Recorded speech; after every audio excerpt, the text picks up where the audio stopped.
সাধারণ একটি মেয়ে। তার কাছে ছিল না দামি রং, না ছিল বড় কোনো সরঞ্জাম, শুধু ছিল কিছু রঙিন সুতা আর এক গুচ্ছ স্বপ্ন। প্রতিটি সুতার দিকে তাকিয়ে সে ভাবত, এই সুতার মতোই আমি আমার স্বপ্নগুলো জুড়ে দিতে পারি, ধৈর্য আর ভালোবাসা দিয়ে গড়ে তুলতে পারি নতুন কিছু।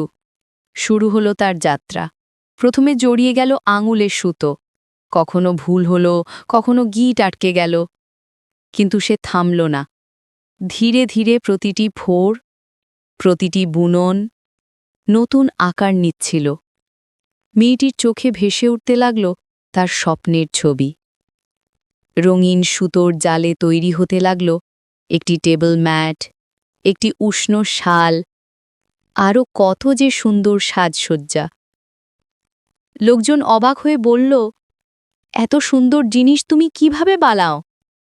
মেয়েটি হাসি মুখে উত্তর দিল, এগুলো শুধু সুতা নয়, এগুলো হলো আমার আশা, আমার ধৈর্য আর আমার ভালোবাসা।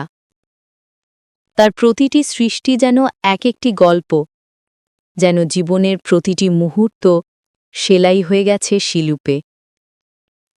শেষমেশ মেয়েটি বুঝল, স্বপ্ন শুধু কল্পনাই নয়, সুতোয় বোনা প্রতিটি কাজে লুকিয়ে থাকে তার আসল রূপ।